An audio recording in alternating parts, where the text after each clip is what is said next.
तो अभी हमारा जो लेक्चर शुरू हो रहा है वो क्या है, human body and organ system, 7th standard का, नहीं ये 8th स्टैंडर्ड का है। ओके, 8th स्टैंडर्ड का human body and organ system. ठीक है, अभी इसमें हम लोग कवर क्या करने वाले हैं पहले वो देख लेते हैं। ठीक है, इसमें आप देखेंगे तो मेनली ह्यूमन बॉडी के बारे में थोड़ा सा, एकदम थोड़ा सा, और उसके बाद ऑर्गन सिस्टम में यहाँ पे 2 ऑर्गन सिस्टम है। सबसे पहले एक रेस्पिरेटरी सिस्टम है और दूसरा सर्कुलेटरी सिस्टम है। सर्कुलेटरी सिस्टम में हम लोग पूरा ब्लड के बारे में जानेंगे और अपने हार्ट के बारे में जानेंगे, जैसे आर्टरी हो गया, वेन हो गया, ये सब कवर करेंगे।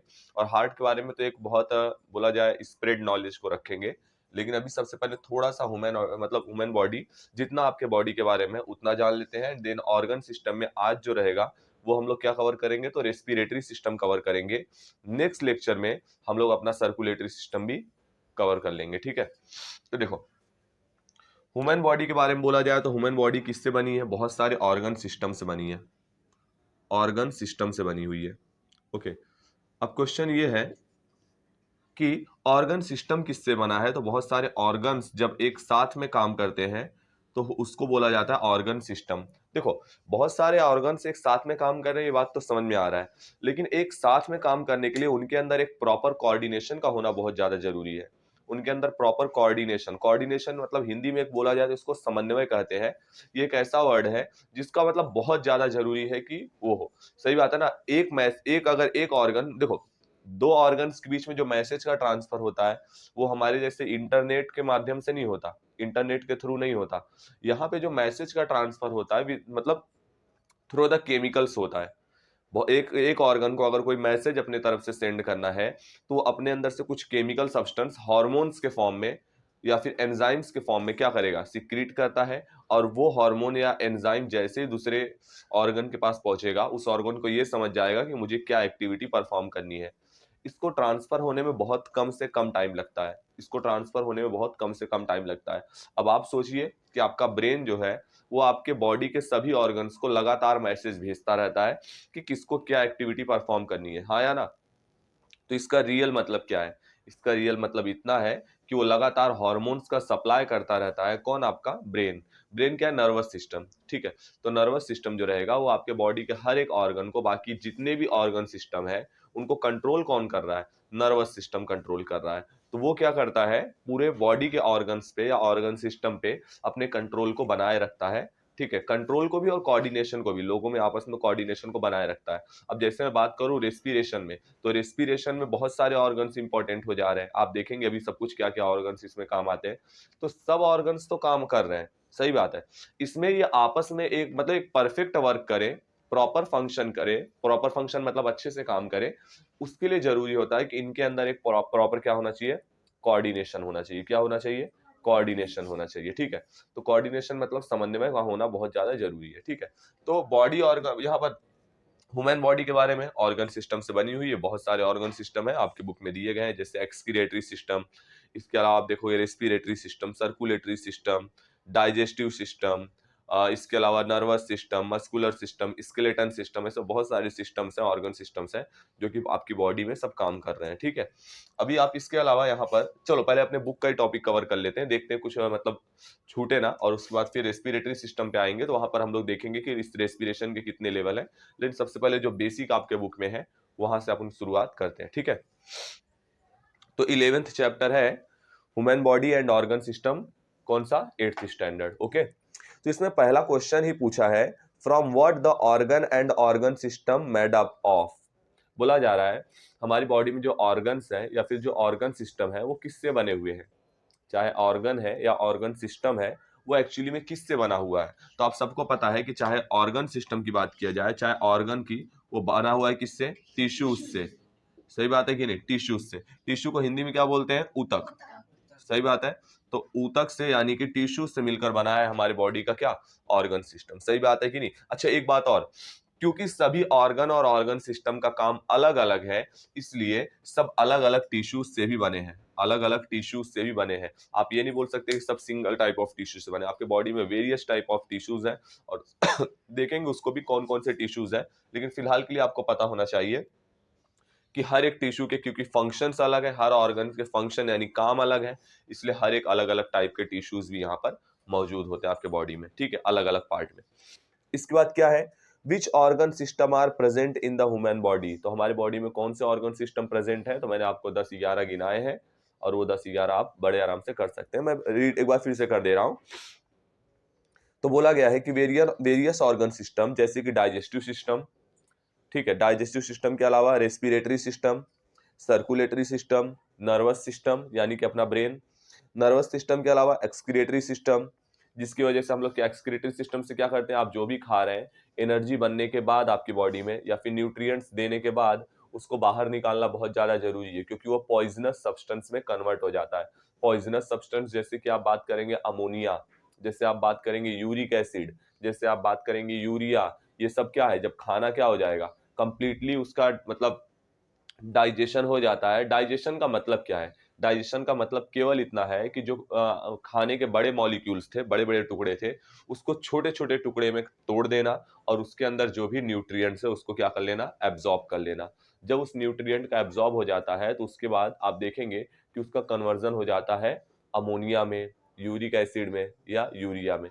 बात यह आती है कि अब ऐसे सब्सटेंस को आप अपने बॉडी में बहुत ज्यादा देर तक नहीं रख सकते। जैसे एग्जाम्पल के लिए अगर मैं बात करूं तो आप देखेंगे जरा कि मछलियां वगैरह जो होती है, समझ रहे हो, तो मछली को कोई ये करते देखा है, उसका जवाब है नहीं। बात ऐसी होती है वो करती है, ठीक है, लेकिन वो इतना ज्यादा मतलब एक बोला जाए कि पानी के साथ में अपने एक्सक्रीटरी सब्सटेंस को निकालती है कि आपको पता ही नहीं चलता। एक्चुअली में बात प्रॉब्लम क्या हो जाती है, हमारे और उसके में डिफरेंस किस बात का है, इस बात का डिफरेंस है कि वो अपने वेस्ट मटेरियल को अपने बॉडी में थोड़ा भी देर नहीं रख सकती, क्योंकि सबसे देखो, अमोनिया, यूरिक एसिड, जितनी बातें बोल रहा हूं समझ में आनी चाहिए और सबका नोट्स बना लेना है आपको वीडियो देखकर प्रॉपर। अमोनिया, यूरिक एसिड और यूरिया, इसमें अगर मैं बोलूं कि सबसे ज्यादा पॉइजनस कौन सा है, तो आप देखेंगे यहाँ पे कि सबसे ज्यादा पॉइजनस अमोनिया होता है।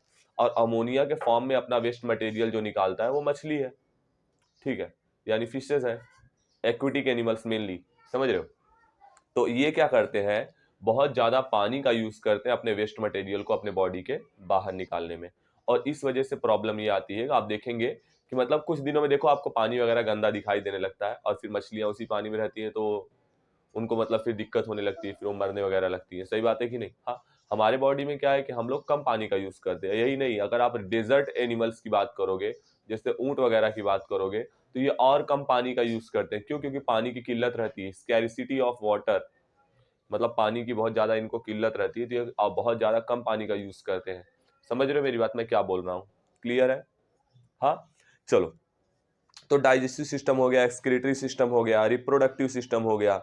रिप्रोडक्टिव सिस्टम के अलावा आप देखोगे स्केलेटन सिस्टम हो गया, 206 हड्डी आपको यहाँ पर गिना चुका हूं मैं पूरा, ठीक है। मस्कुलर सिस्टम हो गया, इसके अलावा आप देखोगे are functioning in the our body. ये सब ऑर्गन सिस्टम जो है हमारे बॉडी में लगातार फंक्शनिंग करते रहते हैं और इनके फंक्शनिंग करने से हमारी बॉडी में वेरियस लाइफ प्रोसेस जो कि हमारे जीने के लिए बहुत ज्यादा जरूरी है वो सब चालू रहते हैं। जैसे मैं बात करूं, आपके बॉडी में लगातार रेस्पिरेशन चल रहा है, क्या है, एक देखो, लाइफ प्रोसेस दो हो सकते हैं मेनली, एक एक्सटर्नली और एक इंटरनली। चाहे वो एक्सटर्नली परफॉर्म हो, मतलब बाहर से परफॉर्म हो, चाहे वो इंटरनली परफॉर्म हो यानी अंदर से परफॉर्म हो। आपके जीने के लिए लाइफ प्रोसेस मतलब वही जो हमारे लाइफ के लिए नेसेसरी है, those process which are necessary for our life. सही बात है ना, या फिर आवर लिविंग बीइंग, मतलब लिविंग थिंग्स, मतलब हमारे लिविंग थिंग्स के लिए जो भी लाइफ प्रोसेस जरूरी है, जो कि जीने के लिए जरूरी है, हाँ, उसी को क्या बोला जाता है, लाइफ प्रोसेस बोला जाता है। सही बात है, उसको लाइफ नाम ही इसीलिए दिया है क्योंकि वो जरूरी है। जैसे डाइजेशन जरूरी है या नहीं जरूरी है, खाने का पचना, अच्छा, रेस्पिरेशन जरूरी है या नहीं जरूरी है, सर्कुलेशन मतलब बॉडी का लगातार ब्लड सर्कुलेट होना जरूरी है या नहीं जरूरी है। तो वही सारी बातें लिखी गई है। क्लियर है या नहीं, बताओ, पक्का। अब चलो, अब पॉइंट फटाफट कलेक्ट करते हैं। तो सबसे पहले क्या बोला गया है कि in the last class we have studied some characteristics of living organism. बोला जा रहा है पिछले क्लास में हम लोग ने लिविंग ऑर्गेनिज्म के कुछ कैरेक्टरिस्टिक्स को देखा था। कैरेक्टरिस्टिक्स मतलब खासियत। अब मुझे बताएंगे कि आप लोग लिविंग ऑर्गेनिज्म के, आप लोग क्या बताएंगे, चलो मैं फटाफट कैलकुलेट करा देता हूँ। हाँ, तो आप देखेंगे कि लिविंग ऑर्गेनिज्म के क्या क्या कैरेक्टरिस्टिक्स हैं, मतलब क्या क्या खास बातें होती हैं किसकी, लिविंग ऑर्गेनिज्म की। तो देखते हैं लिविंग ऑर्गेनिज्म की क्या क्या खास बातें होती है। मुझे बताओ, क्या देखो, लिविंग और नॉन लिविंग मैं बता रहा हूँ, आप बताना कि क्या सही है और क्या गलत, ठीक है। मुझे ये बताओ, एक लिविंग ऑर्गेनिज्म है और एक नॉन लिविंग ऑर्गेनिज्म है। नॉन लिविंग ऑर्गेनिज्म मतलब कुछ भी आप ले सकते हो, मोबाइल वगैरह ले लीजिए, हाँ, मुझे ये बताओ ग्रोथ कौन करेगा, मतलब किसका ग्रोथ होगा, लिविंग का या नॉन लिविंग का? ठीक है, तो लिविंग ऑर्गेनिज्म का पहला क्या मिल गया कि वो क्या करेंगे, अपना ग्रोथ करेंगे। ये कैरेक्टरिस्टिक्स है, खासियत है। मुझे ये बताओ रेस्पिरेशन कौन करता है, लिविंग या नॉन लिविंग? लिविंग करता है, सही बात है कि नहीं? अच्छा, रिप्रोडक्शन, रिप्रोडक्शन मतलब अपने जैसा एक बच्चा पैदा कौन कर सकता है, लिविंग या नॉन लिविंग? सही बात है ना? हाँ, किसके बॉडी में सर्कुलेशन हो रहा है, किसके बॉडी में डाइजेशन हो रहा है? आप समझ रहे हो मैं क्या बोल रहा हूँ? हाँ, तो लिविंग ऑर्गेनिज्म और नॉन लिविंग ऑर्गेनिज्म में डिफरेंस आपको कुछ बताने रहेंगे। कैरेक्टरिस्टिक्स आपको पॉइंट डालना रहेगा, कैरेक्टरिस्टिक्स ऑफ लिविंग ऑर्गेनिज्म, और उसके बाद आपको क्या करना रहेगा, लाइन से एक एक कैरेक्टरिस्टिक्स उनकी बताते रहने की। भाई रिप्रोडक्शन हो गया, ग्रोथ हो गया, परफॉर्मिंग डाइजेशन, ये सब जो है वो सब क्या है, उसके बहुत एक इंपॉर्टेंट कैरेक्टरिस्टिक्स है, उसकी खासियत है। क्लियर है? ओके।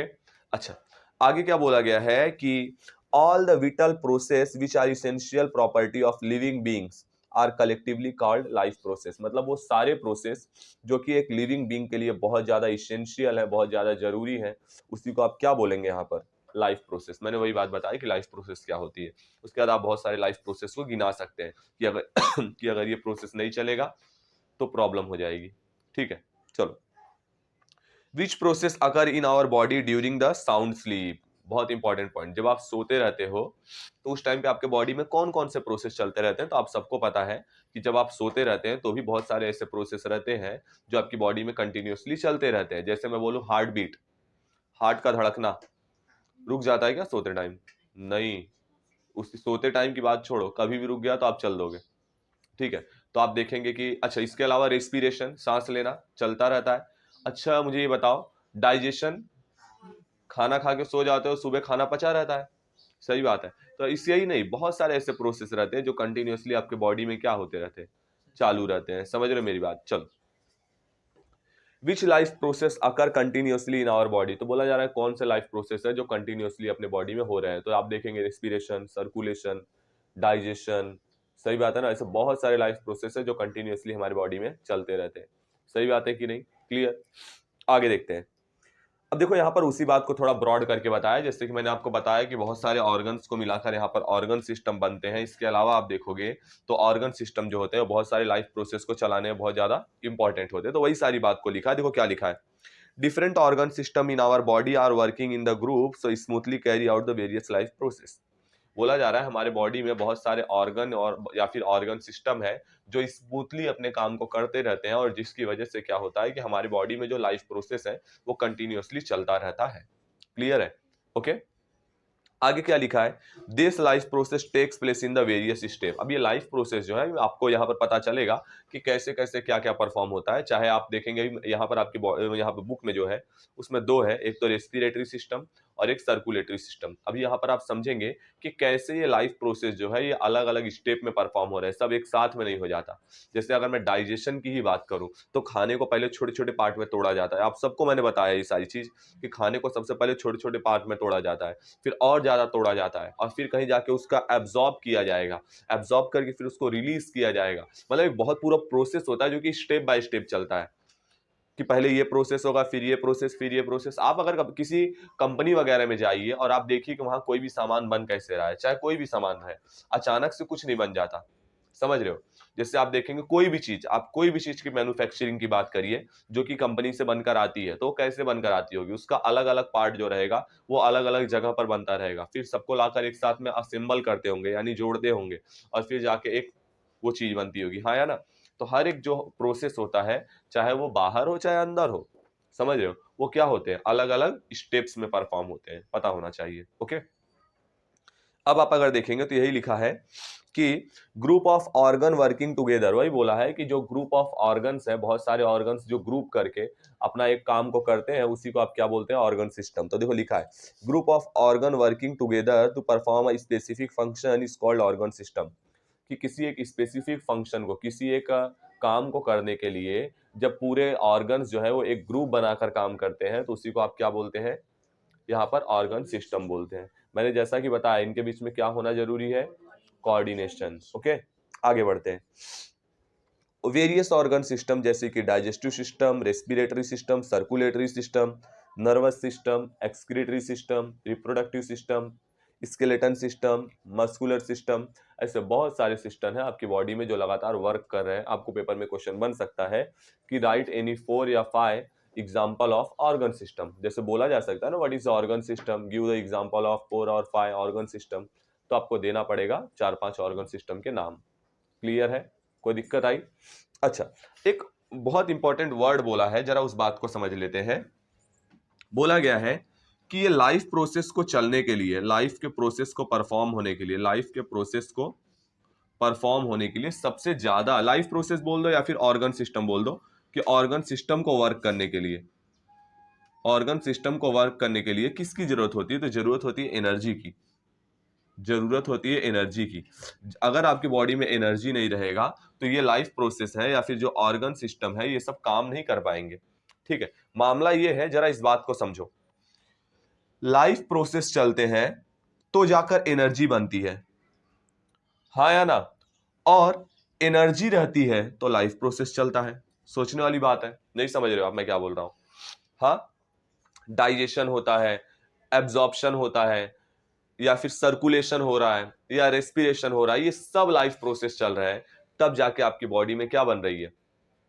एनर्जी बन रही है। सही बात है कि नहीं? लेकिन अगर मैं बोलूं कि एनर्जी है तभी लाइफ प्रोसेस चल रहा है, यानी ये दोनों एक दूसरे के लिए इंपॉर्टेंट है। लाइफ प्रोसेस चलेगा तो एनर्जी बनेगी, और एनर्जी रहेगा तो लाइफ प्रोसेस चलेगा। मैं क्या बोल रहा हूं आप समझ रहे हैं? हमारी बॉडी में जो एनर्जी रहती है वो किस फॉर्म में रहती है?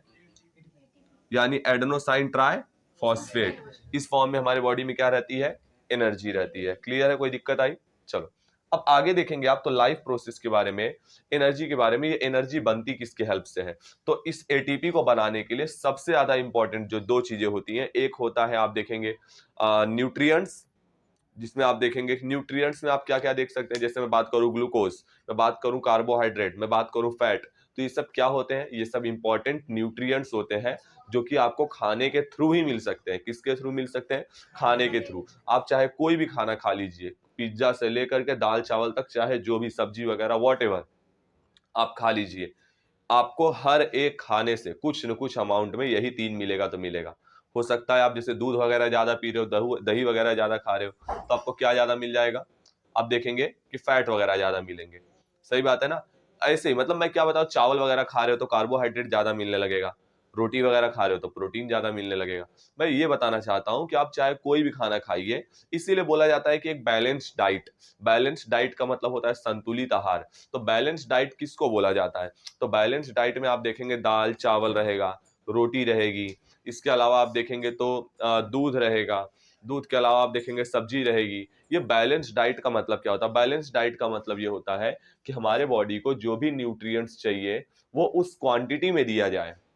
मान लो प्रोटीन कितना चाहिए, कार्बोहाइड्रेट कितना चाहिए, फैट कितना चाहिए, वो सब उसको उसी अमाउंट में दिया जाए। उसी को क्या बोला जाता है? बैलेंस डाइट बोला जाता है। क्लियर है या नहीं है? अब बॉडी में किस किस का क्या क्या काम होता है? प्रोटीन क्या करता है? आपकी बॉडी जो है वो completely made up bye protein. आपकी बॉडी जो है वो पूरी तरीके से किससे बनी हुई है? तो प्रोटीन से बनी हुई है। मैं चाहे आपके बॉडी में आपके एक बाल से लेकर के चाहे आपकी पूरी हड्डी तक की बात कर डालूं, वो सब किससे बनी हुई है? प्रोटीन से बनी है। आपका बाल किससे बना हुआ है? कीरेटिन प्रोटीन से। किससे बना है? कीरेटिन प्रोटीन से। आपकी हड्डी किससे बनी हुई है? ऑस्सीन प्रोटीन, ऑस्सीन प्रोटीन से बना हुआ है। अच्छा, आपके ब्लड में कौन सा प्रोटीन पाया जाता है? Haemoglobin protein. सही बात है ना?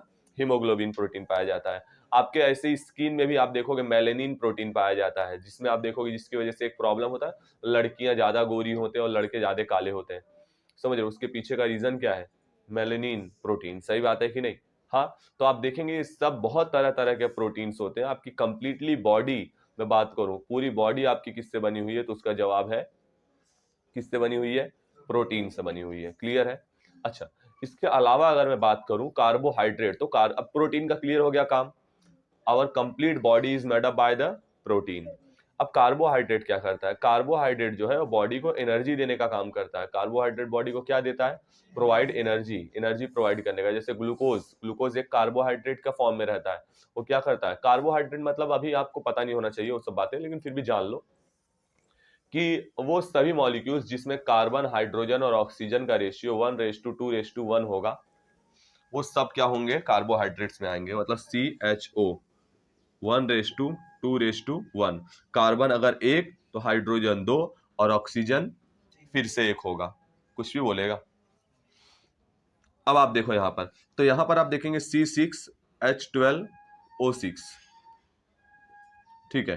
तो यहां पर 6 कार्बन हो गया, तो आपको पता होगा 1:2:1, तो 6 कार्बन हो गया, तो हाइड्रोजन कितना हो गया 12, और यहां पर ये ऑक्सीजन कितना हो जाएगा फिर से 6, सही बात है ना। तो 6 12 6, ये ऑक्सीजन आप ये यहाँ पर आप क्या देखेंगे, ये आपके ग्लूकोज का फॉर्मूला होता है। और यही ग्लूकोज, देखो आपको बता दे रहा हूं, एनर्जी के प्रोडक्शन में दो चीज की सबसे ज्यादा इंपॉर्टेंस होता है, ठीक है। एक तो क्या होता है, सबसे पहले न्यूट्रिएंट्स का इंपॉर्टेंस होता है, और दूसरा आप देखेंगे तो ऑक्सीजन की जरूरत होती है। एक आप देखेंगे न्यूट्रिएंट, दूसरा आप देखेंगे ऑक्सीजन, ये दोनों की रिक्वायरमेंट रहती है, तब जाके बनती है एनर्जी। अब बात ये आता है कि कौन क्या कहाँ से आता है, तो न्यूट्रिएंट्स जो है उसको लाने का काम आप देखेंगे, पहले खाना रहेगा, खाना छोटे छोटे पार्ट में टूटेगा जिसको डाइजेशन बोला जाता है, और डाइजेशन के बाद उसका एब्जॉर्प्शन होगा, सही बात है ना। आप देखेंगे स्मॉल इंटेस्टाइन में उसका एब्जॉर्प्शन होगा, और एब्जॉर्प्शन, अच्छा एब्जॉर्प्शन करेगा कौन, माइक्रोविलाई, जो आपके यहाँ पर ये रहते हैं, इंटेस्टाइन रहती है, स्मॉल इंटेस्टाइन, उसमें बहुत छोटे छोटे माइक्रोविलाय होते हैं, सही बात है। वो माइक्रोविलाय क्या करते हैं, एब्जॉर्प्शन करते हैं, उसको एब्जॉर्ब करेंगे, जो भी न्यूट्रिएंट्स रहेगा खाने का, एब्जॉर्ब करके वो किस में मिला देते हैं, तो आपके ब्लड में मिला देंगे। जब वो आपके ब्लड में उस चीज को मिला देते हैं, जरा ध्यान दो, जब वो आपके ब्लड में उस चीज को मिला देते हैं, तो उसका आपका ब्लड जो है वो न्यूट्रिएंट्स को लेकर के आता है, सही बात है। तो अब देखो एक बात समझना जरा, कि एक्चुअली में सेल का ये एनर्जी जो है वो कहाँ बनती है, तो एनर्जी जो है वो सेल लेवल पे बनती है, मतलब हर सेल जो होता है, हर सेल वो एनर्जी के फॉर्मेशन में अपना अपना कोऑर्डिनेशन करते हैं, हेल्प करते हैं, समझ रहे हो, हर सेल में एनर्जी बनती है, ठीक है। तो बात यह आती है कि एक ग्लूकोज का मॉलिक्यूल टूटेगा तो कितनी एनर्जी बनेगी, तो एक ग्लूकोज का मॉलिक्यूल जब टूटेगा तो 38 एटीपी मॉलिक्यूल्स बनते हैं, मतलब एटीपी यानी एनर्जी के पूरे कितने 38 मॉलिक्यूल्स बनते हैं, ठीक है। अब यहां पर जरा आप समझेंगे कि एनर्जी, यहां तक बातें समझ में आ गई कि एनर्जी कहां बनती है, कैसे बनती है, एनर्जी को बनने के लिए किस किस की जरूरत है। बात ये आती है ऑक्सीजन लाने का काम कौन कर रहा है, तो ऑक्सीजन लाने का काम आपका रेस्पिरेटरी सिस्टम कर रहा है, और रेस्पिरेटरी सिस्टम जो है वो लंग्स में जो अलविली है उसके बाद वो ऑक्सीजन किसको दे देता है, तो आपके जो कैपिलरीज है यानी कि ब्लड जो है उसमें प्रोवाइड कर देता है। अभी सब कुछ समझेंगे यहाँ पर, यहां तक क्लियर है, पक्का। अब आगे बढ़ते हैं, ठीक है। तो आप देखोगे यहां पर सबसे पहले शुरू में वही बात लिखा है energy is essential for operate all the life process, मैंने वही बात को समझाया, मैं एक बार फटाफट अपन लोग क्लियर कर लेते हैं और फिर मैं आगे बढ़ता हूं। एनर्जी जो होता है बहुत सारे जितने भी लाइफ प्रोसेस है उन सबको चलाने के लिए बहुत बहुत ज्यादा इंपॉर्टेंट है, तो हाँ यही energy is essential to operate all the life process. Energy production occur within the cell, बोला जा रहा है एनर्जी का जो प्रोडक्शन होता है वो कहाँ होता है, तो सेल में होता है, सही बात है, कहाँ होता है, सेल में होता है। आगे, cell need to supply of soluble nutrients and oxygen for this purpose, बोला जा रहा है सेल को दो चीजों की जरूरत पड़ती है, एक ऑक्सीजन और दूसरा न्यूट्रिएंट्स की, न्यूट्रिएंट्स मतलब पोषक पदार्थ, ओके, इन दो की जरूरत पड़ती है क्या करने के लिए, एनर्जी को बनाने के लिए। आगे, this supply takes place with the help of respiratory and circulatory system, ये सप्लाई करने में चाहे ऑक्सीजन का सप्लाई हो चाहे न्यूट्रिएंट्स का सप्लाई हो, इसको करने में जो दो organ system main role play करते हैं उनका नाम क्या है, एक रेस्पिरेटरी सिस्टम और दूसरा सर्कुलेटरी सिस्टम। इसके बाद क्या है, respiration is carried out in the यहाँ पर 3 स्टेप्स, बोला जा रहा है रेस्पिरेशन जो है वो 3 स्टेप्स में होता है, मतलब पहला स्टेप खत्म होगा तो दूसरा स्टेप, और उसके बाद अब देखते हैं कि वो 3 स्टेप्स कौन कौन से हैं, ठीक है।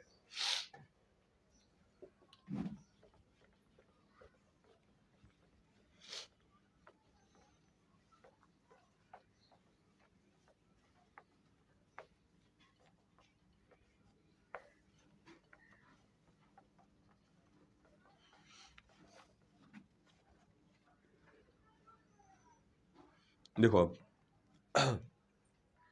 मामला क्या होता है, तो रेस्पिरेशन जो है पहले स्टेप पे आप देखेंगे सबसे पहले उसको एक्सटर्नल लेवल का रेस्पिरेशन बोला जाता है, एक्सटर्नल लेवल का रेस्पिरेशन, और दूसरा आप देखेंगे तो इंटरनल लेवल पे रेस्पिरेशन, इंटरनल लेवल पे रेस्पिरेशन, और तीसरा आप देखेंगे तो सेल्यूलर लेवल पे रेस्पिरेशन, ओके, 3 लेवल पे आप रेस्पिरेशन को क्या करते हो, देखते हो, ठीक है। सबसे पहली बात आती है कि एक्सटर्नल लेवल का रेस्पिरेशन कहाँ होता है, तो ये कहां पर होगा, लंग्स लेवल पर, लंग्स लेवल पे होगा।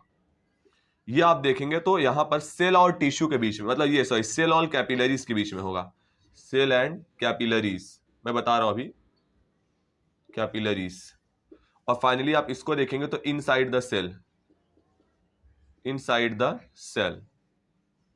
अब देखो होता क्या है एक्चुअली में रेस्पिरेशन। जब आपने मान लीजिए कि मैंने एक सांस लिया, जरा समझने की कोशिश करना, ठीक है। जब मैंने यहां पर सांस लिया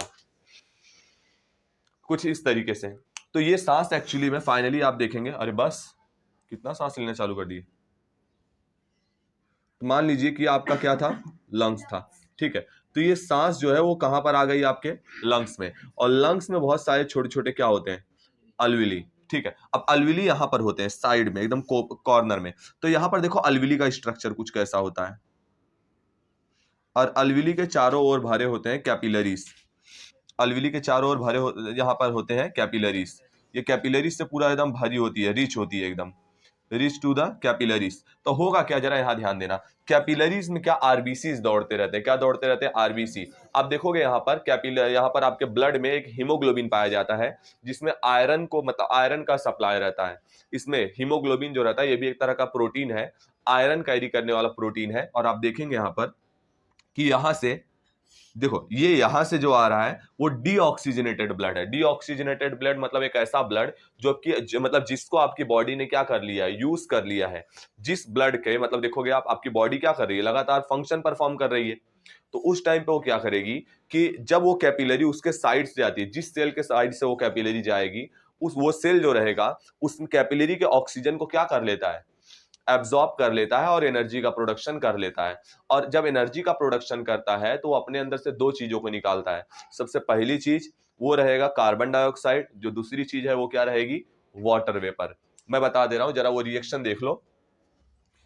C6H12O6 जब ये बर्न होगा, मतलब जब ये जलना चालू होगा, आपकी बॉडी में ये बर्न होना मतलब एनर्जी बनना चालू होगा। तो जब ये जलना चालू होगा तो यहां पर ऑक्सीजन रहेगा। मैं बताता हूं अभी कैसे क्या लिख रहा हूं, तब होगा क्या, क्योंकि यहां C6 है तो यहां पे 6 CO2 बनेंगे, 6 कार्बन के मॉलिक्यूल बन जाए, कार्बन डाइऑक्साइड के मॉलिक्यूल बनेंगे। उसके बाद आप देखेंगे कि यहां पर H12 और O6, तो बड़े आराम से आप उतना क्या बना देंगे, यहां पर वाटर बना देंगे। तो 12 और O6 तो 6H2O बन जाएगा। अब देखते हैं जरा कि ऑक्सीजन को कितनी जरूरत पड़ी, C यहां पर 6 और O2, तो यहां पर 6, यहां पर CO2 के, यहां पर O2 की भी जरूरत पड़ी है। इसके अलावा आप देखेंगे यही है वाटर वेपर, और इसके अलावा आप देखेंगे 38 ATP जो है वो किसके बनेंगे, एनर्जी के, ठीक है। तो आप देखेंगे एक तो एनर्जी बन रही है, इसके अलावा दो चीज क्या मिल रहे हैं, एक आपका मिल रहा है कार्बन डाइऑक्साइड और दूसरा आपका मिल रहा है H2O, ठीक है। यही कार्बन डाइऑक्साइड, क्योंकि ये देखो ये सेल्यूलर लेवल पे है, सेल्यूलर लेवल पे जब रेस्पिरेशन हुआ तो आप देखेंगे सेल ने आपकी एनर्जी बना दी है, सेल ने आपकी एनर्जी को बना दिया है। एनर्जी बनाने के बाद वजह से उसके अंदर से ये दो चीजें बनी है। अब ये सेल अपने पास थोड़ी रखेगा, कैपिलरी में ही छोड़ देगा, मतलब कैपिलरी से ऑक्सीजन लिया और कार्बन डाइऑक्साइड को छोड़ दिया। मैं सेल की बात कर रहा हूं, आप समझिए। अब वो सेल, अब जो कैपिलरी है वो उस कार्बन डाइऑक्साइड को लेकर आई। अब वो जो ऑक्सीजनेटेड ब्लड था वो क्या बन चुका है, डीऑक्सीजनेटेड ब्लड, क्योंकि अब उसमें ऑक्सीजन ना होकर के कार्बन डाइऑक्साइड का अमाउंट ज्यादा है, ठीक है। तो वो डीऑक्सीजनेटेड ब्लड जो है वो इस साइड से आया, ठीक है। मामला ये है कि आपने सांस लिया है, जब आपने सांस लिया है तो एयर आ चुका है, हाँ या ना। तो एयर, अब यहाँ की जो वॉल होती है बहुत ज्यादा थीन, बहुत ज्यादा पतली वॉल होती है, और पतली वॉल होने की वजह से गैसेस का बहुत इजीली क्या हो सकता है, एक्सचेंज हो सकता है। यानी कि ये जब यहां से आएगा तो ये जो कार्बन डाइऑक्साइड ये जो इसके अंदर रहेगी, जो इसके अंदर कार्बन डाइऑक्साइड रहेगी वो इसमें रिलीज कर देगा, और जो इसके पास एयर रहेगी, जो ऑक्सीजन रहेगी, वो क्या करेगा, इसमें रिलीज कर देगा। और फिर इसी तरीके से फिर यहाँ और कार्बन डाइऑक्साइड रिलीज, यहाँ पर मैं लिख दे रहा हूँ कार्बन डाइऑक्साइड रिलीज, और यहाँ पर O2, यहाँ कार्बन डाइऑक्साइड, यहाँ O2। और इस तरीके से जो ऑक्सीजन जो हमने इनहेल किया है, जो सांस लिया है, वो इसमें आ जाएगा, आपके कैपिलरी में आ जाएगा। और जो आपका यहाँ पर कार्बन डाइऑक्साइड था कैपिलरी में, वो अलविली में आ जाएगा। और जब आप सांस को बाहर छोड़ते हो, ऐसे छोड़ते हो, तो यहाँ पर होता क्या है कि जो आपका ये था, क्या नाम है, कार्बन डाइऑक्साइड था, वो आपकी बॉडी के बाहर निकल गया, और फिर से जो आपका डीऑक्सीजनेटेड ब्लड था वो यहां से ऑक्सीजन लेकर जा रहा है और क्या बन चुका है, ऑक्सीजनेटेड ब्लड। समझ पा रहे हो, हाँ, क्लियर है या नहीं है। तो इस तरीके से आपने देखा कि हमारे बॉडी में रेस्पिरेशन कैसे होता है। ठीक है, अब मैं बात करूं एक्सटर्नल लेवल पे रेस्पिरेशन, तो एक्सटर्नल लेवल पे रेस्पिरेशन जो होता है वो लंग्स में परफॉर्म होता है। यानी कि अगर मैं एकदम इजीली बात करूं तो आप कुछ इस तरीके से बात करते हो कि आपने क्या किया, इनहेलेशन और एक्सहेलेशन। इनहेलेशन का मतलब सांस को अंदर लेना, यानी आपने जो एयर था, जो आपके सराउंडिंग में एयर थी, उसको आपने कहां भर लिया, आपने लंग्स में भर लिया। सही बात है कि नहीं।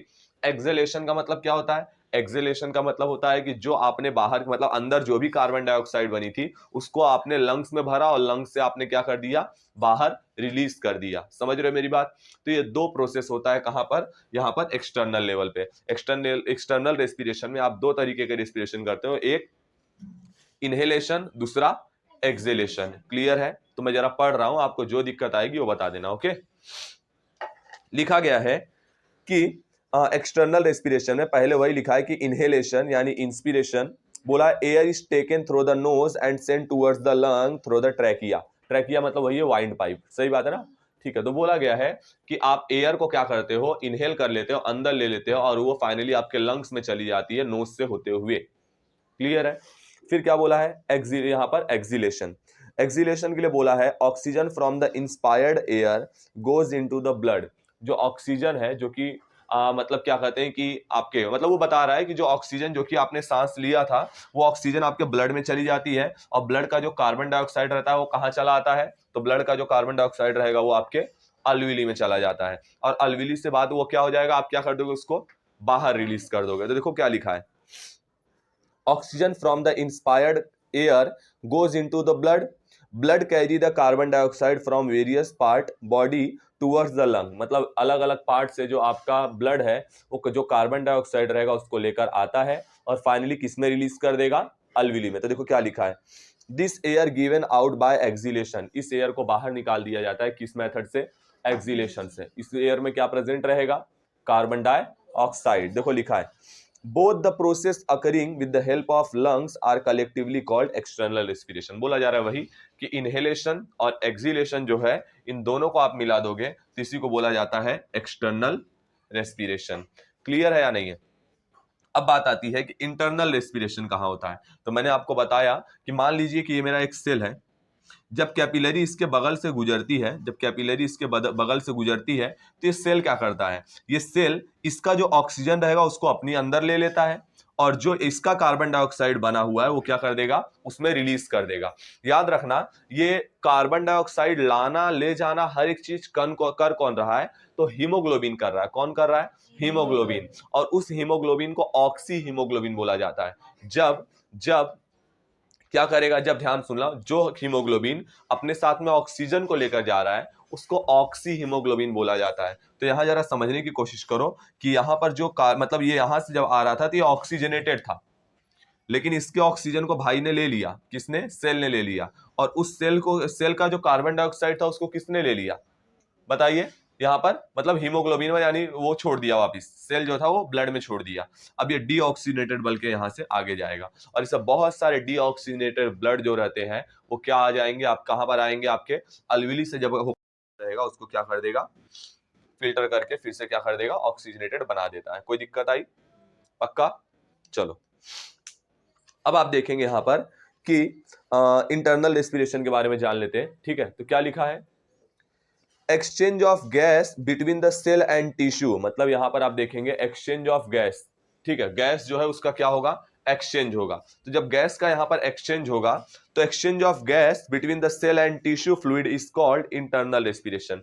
कि जो सेल और गैस जो रहेगी उसका क्या होगा, एक्सचेंज होगा। जो यहां पर आप देखेंगे सेल के बीच में आप देखेंगे जो गैसेस वगैरह रहेगी, यानी कार्बन डाइऑक्साइड, यहां पर देखो ये रहा आपका क्या, सेल, और ये क्या रहा आपका, कैपिलरी। सही बात है, इनके बीच में गैसेस का एक्सचेंज हो रहा है, गैसेस का एक्सचेंज हो रहा है, यानी ऑक्सीजन जो है वो अंदर जा रही है और कार्बन डाइऑक्साइड जो है वो बाहर जा रही है। इसी को क्या बोला जाता है, आप देखेंगे इसी को आप exchange of gas between the cell and capillary. ठीक है, तो यहां पर वही बात को बोला है कि exchange of gas between the cell and tissue fluid is called internal respiration.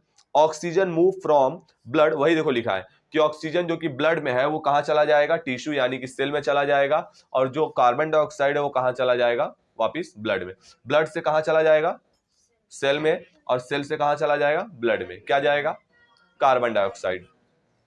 तो यहां देखो लिखा है कि oxygen move from blood into tissue and carbon dioxide move from tissue to blood. सही बात है ना, ब्लड से कहा टिश्यू में और टिश्यू से कहा ब्लड में, कौन जाएगा, ऑक्सीजन और कार्बन डाइऑक्साइड। इसी को बोला जाता है एक्सचेंज ऑफ गैस बिटवीन यहां पर सेल एंड कैपिलरी। सही है। अच्छा, तीसरा रेस्पिरेशन क्या है, इंटरनल, यहां पर ये सॉरी सेल्यूलर लेवल का रेस्पिरेशन है। कहां का रेस्पिरेशन है, सेल्यूलर लेवल का रेस्पिरेशन। सेल्यूलर मतलब आपके सेल लेवल पे जो रेस्पिरेशन होगा उसको आप यहां पर क्या बोलेंगे, सेल्यूलर लेवल का रेस्पिरेशन। और सेल्यूलर लेवल पे रेस्पिरेशन जो होता है उसमें आप देखेंगे कि सेल जो है वो दो तरह का मतलब रेस्पिरेशन करने के लिए वो दो तरीके का क्या यूज करता है, दो चीजों का यूज करता है, एक न्यूट्रिएंट का और दूसरा ऑक्सीजन। ये रहा न्यूट्रिएंट और ये रहा ऑक्सीजन। जब यहाँ पर ग्लूकोज जो है वो बर्न होगा, जब ग्लूकोज यहाँ पर जलेगा तो क्या बनाएगा, कार्बन डाइऑक्साइड बनाएगा। और इसके अलावा क्या बनाएगा, तो 6H2O यानी वाटर के कितने मॉलिक्यूल बना रहा है, 6 मॉलिक्यूल बना रहा है, यानी वाटर वेपर बना रहा है और साथ में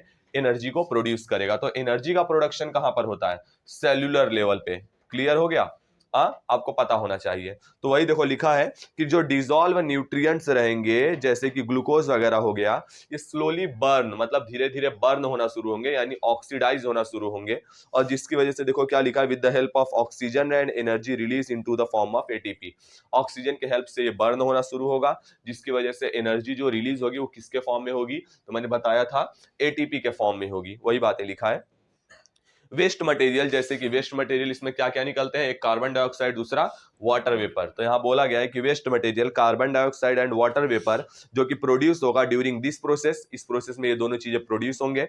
अब देखो यहां पर आपको नीचे एक्सप्लेन किया है कि इस कार्बन के लिए देखो ग्लूकोज के लिए क्या लिखा है, C6H12O6 कितने ऑक्सीजन का यूज कर रहा है, 6O2 का यूज कर रहा है और फाइनली बर्न होकर क्या बना रहा है, 6CO2 बना रहा है और साथ में आप देखेंगे कि 6H2O के मॉलिक्यूल बना रहा है और फाइनली क्या हो जा रहा है, एनर्जी जो है उसको रिलीज कर रहा है किसके फॉर्म में, एटीपी के फॉर्म में। कितना एटीपी की एनर्जी है, 38 एटीपी की एनर्जी। आपसे पेपर में क्वेश्चन क्या बनेगा कि ग्लूकोज के एक मॉलिक्यूल के ब्रेक डाउन होने पे कितने मॉलिक्यूल ऑफ एटीपी बनते हैं, तो कितने मॉलिक्यूल ऑफ एटीपी बनते हैं, 38 मॉलिक्यूल ऑफ एटीपी बनते हैं। याद रहेगा, चलो कोई बात, आगे बढ़ते हैं। अब तो अब अगले पॉइंट पर आते हैं।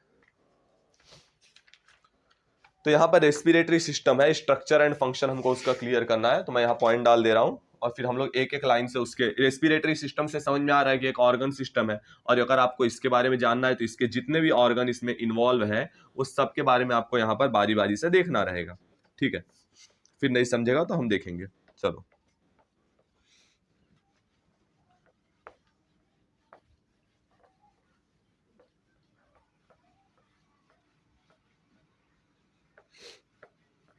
देखो, रेस्पिरेटरी सिस्टम में जो मेन ऑर्गन्स है उसमें आप देखेंगे कि सबसे पहले है आपका, देखो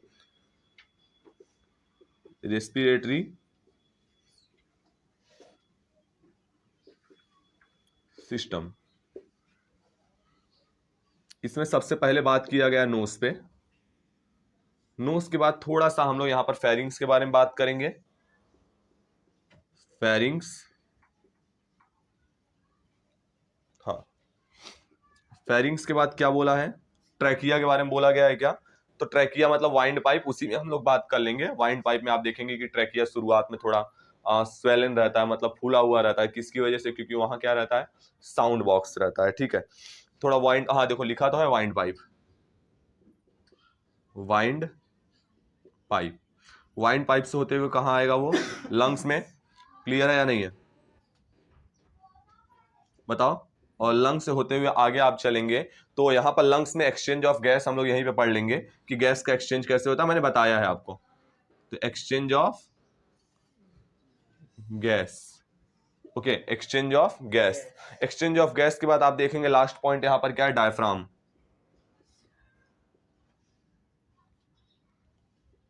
डायफ्राम, ओके, वहां पर डायफ्राम।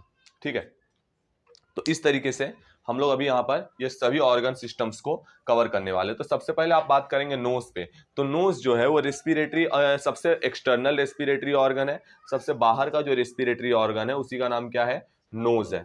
और आप यहाँ पर देखेंगे कि नोज जो होता है, आप पहली बात तो ये क्या है, एक्सटर्नल रेस्पिरेटरी ऑर्गन है। और नोज जो रहता है आप देखेंगे कि बाहर की हवा जो रहती है उसको इनहेल करता है और अंदर की हवा जो रहती है उसको एक्सहेल करता है। ठीक है, इसी में आप देखेंगे एक ऑल्फैक्टरी लोब होता है। ऑल्फैक्टरी लोब जो रहेगा वो एक सेंसरी ऑर्गन होता है और उसका काम क्या होता है, उसका काम ये होता है कि ये एक्चुअली में अगल बगल का जो भी आपको स्मेल रहे या फ्रेग्रेंस रहे जो आप सूंघ पाते हैं वो किसकी वजह से सूंघ पाते हैं, तो ये सेंसरी ऑर्गन जिसका नाम है ऑल्फैक्टरी लोब, उसकी वजह से आप यहाँ पर क्या कर पाते हैं, उसको सूंघ पाते हैं। ठीक है, इसके अलावा लिखा है कि नोज में यहाँ पर आपके देखोगे तो एयर को फिल्टर करने के लिए मतलब छोटे छोटे हेयर्स मौजूद रहते हैं। इसके अलावा म्यूकस मौजूद रहता है जो कि एयर को क्या करता है, फिल्टर करता है। क्लियर है या नहीं है बताओ।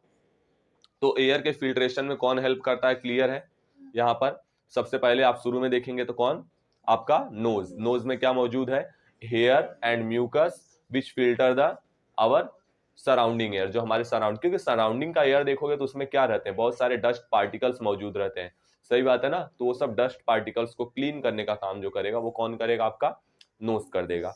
इसके बाद दूसरा आप देखोगे तो फेरिंग्स। तो फेरिंग्स के बारे में बोला गया है कि वो एक मतलब एक पॉइंट होता है जहां पर क्या होगा कि आपका फूड पाइप और वाइंड पाइप, कभी कभी आप सुन देखे होगे कि आप मुंह से सांस लेते हो।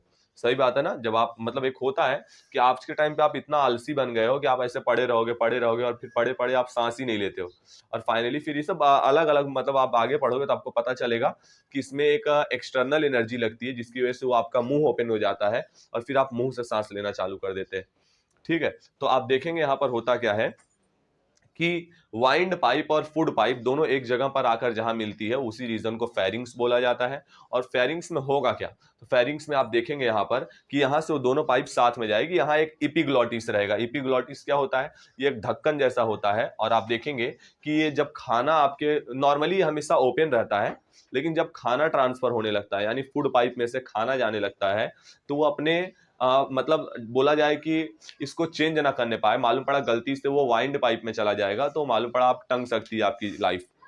ठीक है, कभी कभी आपने नोटिस भी किया होगा कि आप खाना खाते टाइम बोलते रहते हो और जिसकी वजह से क्या होता है कि खाना जो है वो अपने डायरेक्शन को चेंज कर देता है और कहाँ चला जाता है, वाइंड पाइप में। मतलब एपिग्लॉटिस क्या रहता है, वो ओपन रह जाता है।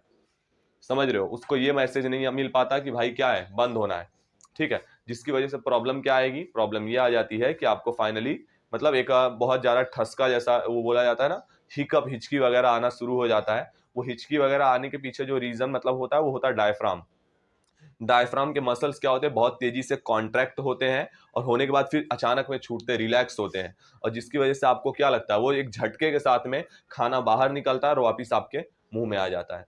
समझ रहे हो, तो वो सब आप देखेंगे कि भगवान ने पूरा सेटअप करके दिया है, आप नहीं चला पा रहे हो तो गलती आपकी है। ओके, तो यहाँ पर क्या है, फेरिंग्स के बारे में मेनली यही है कि मैंने बताया कि यहाँ पर वाइंड पाइप और फूड पाइप जो है वो एक साथ में आकर मिलती है। इसके अलावा आप देखोगे तो मैंने बताया यहाँ पर क्या है कि जो आपका मतलब इपिग्लॉटिस रहता है वो यहाँ पर एक ढक्कन जैसा स्ट्रक्चर होता है। ठीक है, लीड यानी कि ढक्कन जैसा स्ट्रक्चर होता है जो कि क्या करेगा, खाने को फूड पाइप में से वाइंड पाइप में जाने से प्रिवेंट करता है, रोकता है। इतनी बात आपके काम की है, उससे ज्यादा नहीं। पढ़े देखते हैं।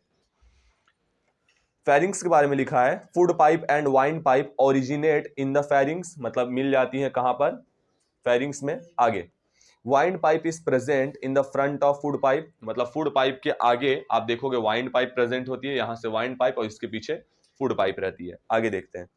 आप देखे होगे कि कई बार मतलब बहुत लोग का ऑपरेशन वगैरह होता रहता है तो उनको यहां से भी सांस दी जाती है, आपने नोटिस किया होगा। ठीक है, ऑपरेशन के दौरान। अच्छा, इसके बाद बोला गया है कि द लीड, यहां पर बोला है there is a lid at being of the windpipe. Windpipe की शुरुआत में यहां पर एक ढक्कन होता है यानी लीड होती है।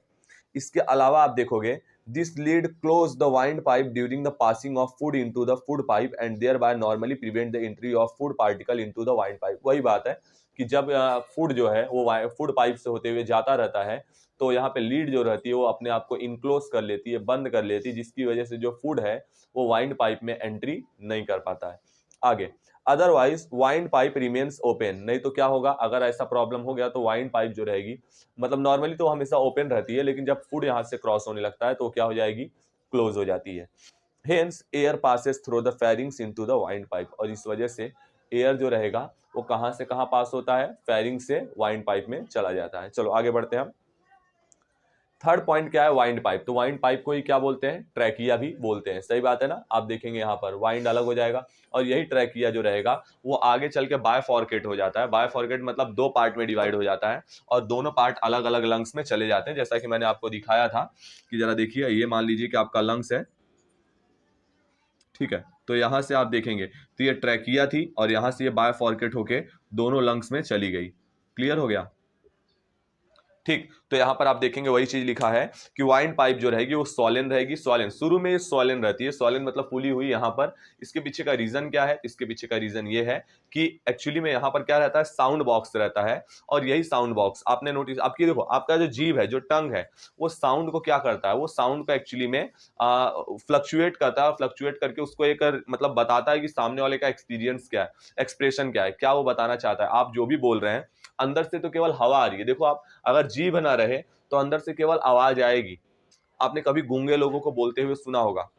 बात यह है कि उनकी साउंड, इनको उनकी जो जीभ है वो क्या नहीं कर पा रही है, उस साउंड को मतलब एक रियल उसमें कन्वर्ट नहीं कर पा रही है। सही है ना। अदरवाइज आप देखेंगे कि ये आपका मेन साउंड बॉक्स है। ओके, चलो देखते हैं।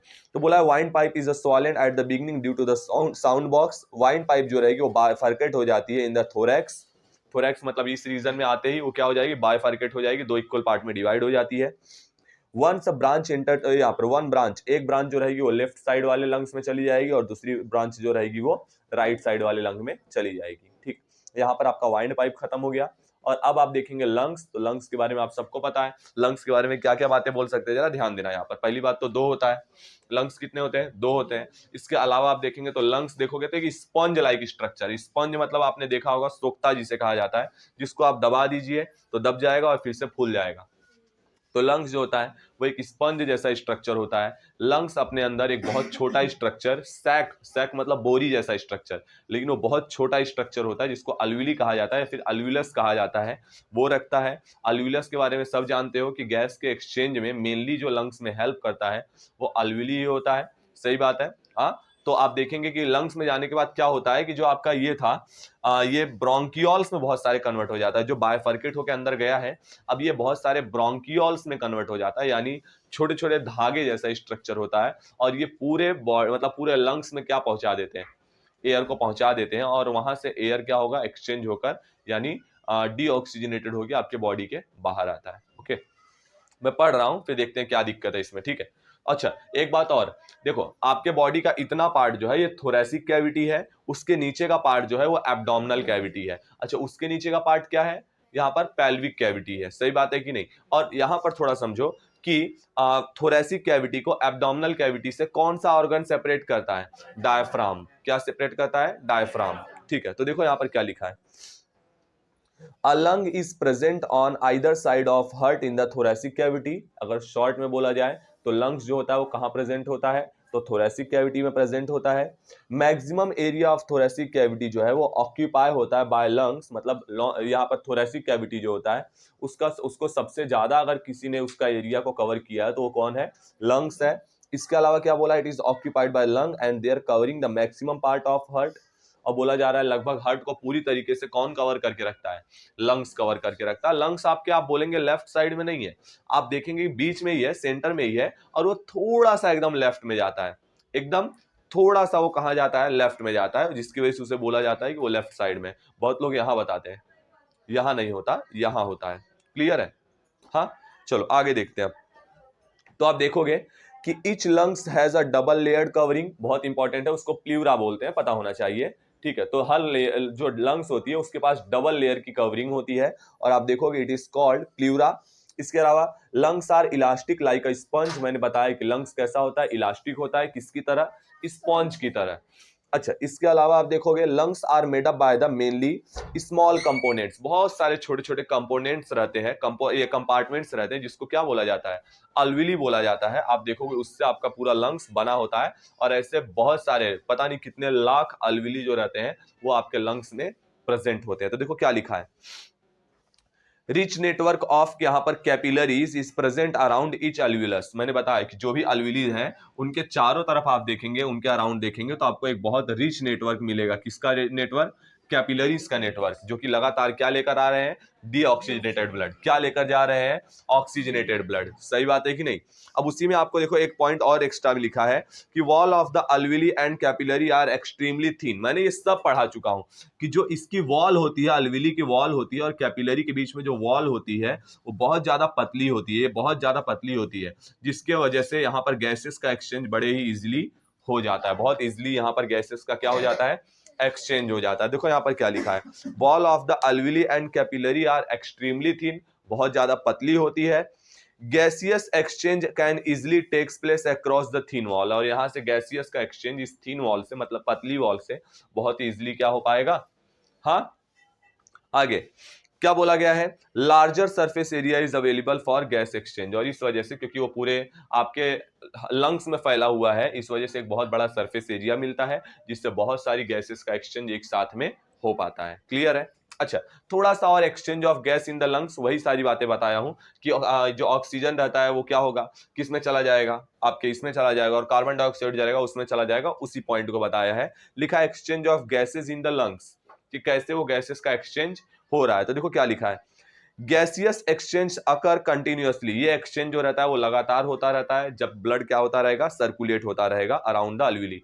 जब यहाँ पर ब्लड जो है अल्विली के अराउंड सर्कुलेट होता रहता है तो ये कंटिन्यूअसली गैस का एक्सचेंज चालू रहता है। और उसके बाद फिर क्या लिखा है, एन आयरन कंटेनिंग प्रोटीन, मैंने बताया था कि हीमोग्लोबिन नाम है उसका, जो कि आयरन कंटेनिंग प्रोटीन, जो कि अपने साथ में क्या रखता है, आयरन रखता है, और वो बहुत इजीली क्या करेगा, किसके साथ रिएक्शन कर लेगा, चाहे ऑक्सीजन रहे चाहे कार्बन डाइऑक्साइड रहे, वो दोनों के साथ में रिएक्शन करता है। जब यहां से आ रहा था तो वो कार्बन डाइऑक्साइड के साथ में रिएक्शन करके आ रहा था, और यहां से हाँ, यहां से जब जा रहा था तो वो किसके साथ में, कार्बन डाइऑक्साइड के साथ में रिएक्शन करके, और जब यहां से जाने लगा तो किसके साथ में रिएक्शन करके, ऑक्सीजन के साथ में, जिसको ऑक्सी हीमोग्लोबिन भी बोला जाता है। ठीक है, देखो यहाँ पे क्या लिखा है कि एक कार्बन कंटेनिंग प्रोटीन होता है जिसका नाम होता है हीमोग्लोबिन, जो कि प्रेजेंट होता है किसमें, आपके आरबीसीज में, यानी रेड ब्लड कार्पस्कल्स में ये क्या होता है, प्रेजेंट होता है। और हीमोग्लोबिन जो है वो एब्जॉर्ब करता है ऑक्सीजन को, किसमें से, अल्विली में, और क्या रिलीज कर देगा, कार्बन डाइऑक्साइड को, कहां से कहां, कैपिलरी से अल्विली में। तो देखो यहां लिखा है कि ऑक्सीजन को फ्रॉम द अल्विली और साइमल्टेनियसली कार्बन डाइऑक्साइड और वाटर वेपर को रिमूव कर देगा, किसमें से, ब्लड में से, इनटू द अल्विली, किसमें रिलीज कर दे रहा है, अल्विली में, कहां से, ब्लड से। आगे, दस oxygen is taken into the blood and carbon dioxide, इसका मतलब क्या है कि ऑक्सीजन जो है ब्लड में लिया जा रहा है और carbon dioxide and water vapour blood में क्या कर दिया, अल्विली में क्या कर दिया जा रहा है, छोड़ दिया जा रहा है। आगे क्या बोला गया है यहां पर, are remove from the blood and given out the exhalation, exhalation होता है और उसके थ्रू ये कार्बन डाइऑक्साइड और चाहे वाटर वेपर रहे वो बॉडी के बाहर रिलीज कर दिया जाता है। ओके, तो ये पूरा एक आप देखेंगे पार्ट है, और लास्ट एक छोटा सा पार्ट है आपका, लंग्स भी कवर हो चुका है, नोज भी मैंने कवर करा दिया, फेरिंग्स भी हो गया, वाइंड पाइप भी हो गया, लंग्स भी हो गया। अब यहाँ पर एक पार्ट बचा है, डायफ्राम। डायफ्राम जो होता है वो एक ऐसा स्ट्रक्चर है जो कि नीचे से आप देखेंगे तो आपके लंग्स को सपोर्ट प्रोवाइड करता है। इसके अलावा आपको मैंने बताया कुछ एक्स्ट्रा पॉइंट्स है, ये सब कि अगर आपके गलती से खाना जो है वो फूड पाइप से के बदले कहाँ चला गया है, वाइंड पाइप में चला गया है, तो उसकी वजह से क्या होगा, मैंने बताया कि विंड पाइप जो रहेगा वो क्या हो जाएगा, मतलब उस खाने को बहुत, मतलब एक डायफ्राम जो रहेगा उसके मसल्स बहुत तेजी से क्या हो जाएंगे, कॉन्ट्रैक्ट होते हैं, और फिर अचानक में क्या हो गए, बताइए, छूटेंगे, जिसके रिलैक्स होंगे, जिसकी वजह से क्या होगा, यहाँ पर आप देखेंगे कि वो खाना हिकअप के थ्रू आपके बाहर आ जाएगा, हिचकी के थ्रू आपके बाहर आ जाएगा। सही कि नहीं। इसके बाद हम लोग ने क्या देखा, इसके बाद आप देखेंगे कि डायफ्राम के बारे में और क्या बातें लिखा जा सकता है, जरा समझने की कोशिश करो। जब आपका अभी इस पॉइंट पे, जब मैं सांस छोड़ चुका हूं तो इस पॉइंट पे जो मेरा डायफ्राम रहेगा वो अपवर्ड डायरेक्शन में, ध्यान सुनना, मेरा जो लंग्स है, जो मेरा लंग्स है यानी जो मेरे रिब्स हैं, रिब्स क्या कर रहे हैं, लंग्स को प्रोटेक्ट करने का काम कर रहे हैं। तो जब रिब्स जो है वो इनवर्ड मतलब अंदर की ओर रहेगा, तो जो लंग्स रहेगा ये भी, सॉरी, जो डायफ्राम रहेगा ये भी कहां रहेगा, ऊपर की ओर, याद रख लेना। जब आपका, मैं क्या बता रहा हूं, रिब्स जो रहेगा वो अंदर रहेगा इनवर्ड डायरेक्शन में, तो आपका जो ये है डायफ्राम जो रहेगा ये ऊपर रहेगा। जब आपका रिब्स ऊपर निकलेगा, जब मतलब मैं सांस ले रहा हूं, तो जब मैं सांस लिया तो मेरा रिब्स ऊपर आया, तो इस टाइम पे ये कहां जाएगा, नीचे। ये कहां जाएगा, नीचे। दो बातें पता होनी चाहिए सांस लेने पे, ये दो बात क्लियर होनी चाहिए, तभी आगे की बात समझेगी। तो मैंने डायफ्राम के बारे में क्या बताया कि जब आप नॉर्मल कंडीशन है, मतलब आपके ये इस पे लंग्स पे प्रेशर नहीं है, तो जब लंग्स पे प्रेशर नहीं है उस कंडीशन में जो आपका क्या रहेगा, डायफ्राम रहेगा, ये ऊपर की ओर रहेगा, और जो आपका क्या रिप्स जो रहेगा वो इनवर्ड मतलब अंदर की ओर रहेगा। लेकिन जैसे ही आपके लंग्स पे प्रेशर आया, अब क्या होगा, अब ऐसी कंडीशन में जो रिप्स रहेगा वो ऊपर मतलब अपवर्ड डायरेक्शन में आएगा, आउटवर्ड डायरेक्शन में आएगा, और जो आपका डायफ्राम है वो कहाँ की ओर जाएगा, नीचे की ओर। ये बात पता होना चाहिए। तो देखते हैं अब क्या लिखा है यहाँ पर। ठीक है, लिखा है कि डायफ्राम के बारे में एक मस्कुलर पार्टीशन है जो कि मैंने बता दिया है कि थोरैसिक कैविटी और एब्डोमिनल कैविटी को एक दूसरे से क्या करता है, अलग करता है, सेपरेट करता है। तो देखो लिखा है this partition is called diaphragm, और लिखा है it is present between thoracic cavity और एब्डोमिनल कैविटी। एब्डोमिनल कैविटी और थोरैसिक कैविटी के बीच में कौन प्रेजेंट होता है, आप देखेंगे तो डायफ्राम प्रेजेंट होता है। इसके अलावा लिखा है simultaneously rising up of the यहाँ पर ribs and lowering the diaphragm. मैंने बताया कि जब आप ये देखो, जब ये क्या होगा, जब ये आगे जाएगा राइजिंग अप मतलब आपका रिब्स जो है, याद रखना क्योंकि भूलोगे, जब रिब्स है वो आगे की ओर आएगा, उठेगा, तो डायफ्राम कहाँ जाएगा, नीचे की ओर। सही बात है। तो देखो लिखा है कि रिब्स जो रहेगा जब वो क्या होगा, आगे की ओर आएगा, rising up then lowering of diaphragm, जो डायफ्राम रहेगा वो नीचे की ओर जाएगा, and causes the decrease in the pressure. और प्रेशर क्या हो गया, डिक्रीज हो गया, मतलब आपने क्या कर दिया है, जो ये था एयर जो था वो बाहर रिलीज कर दिया और लंग्स का प्रेशर डिक्रीज हो गया। लेकिन फिर क्या उसने लिखा है, देखो एयर मूव यहाँ पर into the lungs through the knows, और यहाँ से लंग्स से होते हुए एयर कहाँ जा चुका है, नोज में जा चुका है, मतलब बाहर रिलीज हो जाएगा। आगे when ribs return to their original position, लेकिन जब रिप्स अपने रियल पोजीशन पे आ जाएगा, ध्यान सुनना अब क्या लिखा है, एंड डायफ्राम राइज अप। तो देखो जरा ध्यान देना, डायफ्राम क्या हो जाएगा, अब ऊपर आने लगेगा। डायफ्राम जब ऊपर आ रहा है इसका मतलब ये समझ जाना है कि लंग्स में प्रेशर क्या हो रहा है, इंक्रीज हो रहा है। तो देखो क्या लिखा है, वेन डायफ्राम जो है वो राइज अप तो pressure increases in the lung, lung में प्रेशर क्या हो जाएगा, इंक्रीज हो जाएगा। ड्यू टू दिस एयर जो है वो move out from the through the knows, जो ये रहेगा वो क्या हो जाएगा, मतलब नोज के बाहर चला जाएगा क्या, एयर। आगे, और ये कंटिन्यूअसली जो आपका डायफ्राम है वो अपवर्ड और इनवर्ड डायरेक्शन में लगातार क्या हो रहा है, मूव होता रहता है, ऊपर मतलब ऊपर नीचे होता रहता है, और इसकी वजह से आपको क्या होता है, सांस लेने में इजी मतलब इजिली आप क्या कर सकते हो, रेस्पिरेशन कर सकते हो। समझ रहे हो। तो वहां पर लिखा है यही कि continuous upward and downward movement of diaphragm is necessary to bring out the breathing. Breathing के लिए जरूरी है कि आपको जो डायफ्राम हो वो कंटिन्यूअसली क्या होता रहे, ऊपर नीचे अपवर्ड और डाउनवर्ड डायरेक्शन में आता जाता रहे। अभी नेक्स्ट लेक्चर में हम लोग क्या कवर करेंगे, ब्लड सर्कुलेटरी सिस्टम को कवर करेंगे। इस लेक्चर में हमारा क्या कवर हो चुका है, सर यहाँ पर रेस्पिरेटरी सिस्टम हमने पूरा कवर कर लिया है। अब थोड़ा काउंट करते हैं कि हमने क्या क्या किया।